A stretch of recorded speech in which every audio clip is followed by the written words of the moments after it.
অন্যের ডিজাইন কিভাবে আঁকলে তা কপি হবে না।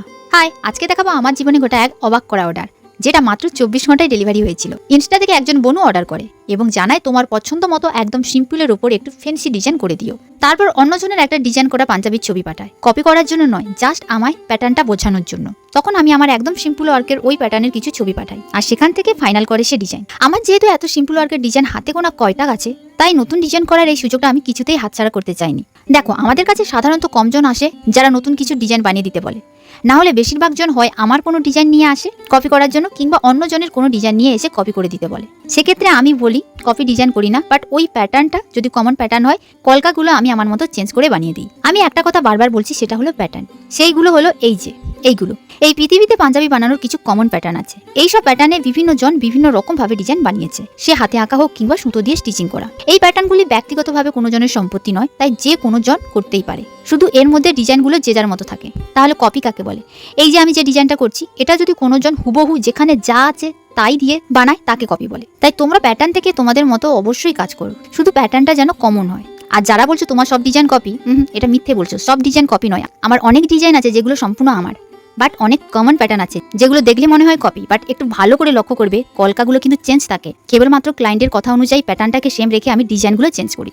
কিন্তু কোনো জন যদি এক্সক্লুসিভ কিছু করে যেটা সচরাচর চোখে পড়ে না বা আমরা দেখিনি, সেই প্যাটার্ন কিন্তু আমাদের কপি করা যাবে না। সেটা করার আগে অবশ্যই যার প্যাটার্ন তার কাছে পারমিশন নিয়ে করতে হবে। যেমন আমার এই যে মাছের ডিজাইনটা, এটা আমার একজন ক্লায়েন্ট স্টিচ করা পাঞ্জাবির ছবি দেখিয়ে বানিয়ে দিতে বলেছিল।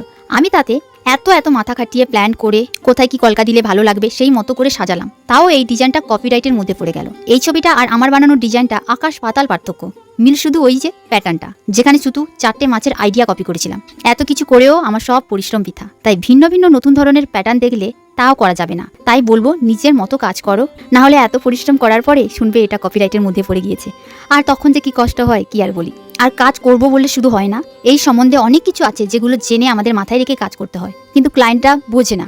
তাদের যখন বলি এই ডিজাইনটা করে দিতে পারবো না, তারা ভাবে এ মনে করে দিতে পারবে না। কিন্তু না, ডিজাইন তো কপি করে দিতে পারবো, বাট কপি করার রাইট নেই। আমি এখনো পর্যন্ত অনেক কিছু জানি না, আর আগেও যদি জানতাম শিওর মাছের ডিজাইনটাও করতাম না। তাই আমিও চাই এই সম্পর্কিত সমস্ত গাইডলাইন্সগুলো আমাকে কোনোজন বলে দিক, শিখিয়ে দিক, যাতে আমি তা মেনে কাজ করতে পারি। বাই দ্য ওয়ে, আকাশবাণী মৈত্রীতে আমার অনুষ্ঠানটি আজ সকাল 8:50 লাইভ হচ্ছে। সময় চলে গেলে কিন্তু আর শোনা যাবে না, তাই আমিও আজ তাড়াতাড়ি ভিডিও পোস্ট করেছি যাতে শুনতে পাই ওই সময়। আকাশবাণীর পোস্টের লাইভ লিঙ্কটা দেওয়া আছে, যদি শুনতে চাও ওইখানে ক্লিক করে শুনে নিও। আর সত্যি এই পার্সেলটা একদিনে চলে গিয়েছিল। পরে জানলাম ওই বনুর বাবা আমাদের ডিস্ট্রিক্টের কোনো একটা পোস্টের ম্যানেজার, তাই এটা হয়েছিল। বনুর তো ডিজাইনটা খুব পছন্দ হয়েছিল। তোমাদের কেমন লেগেছে জানিও। দেখা হচ্ছে কালকে।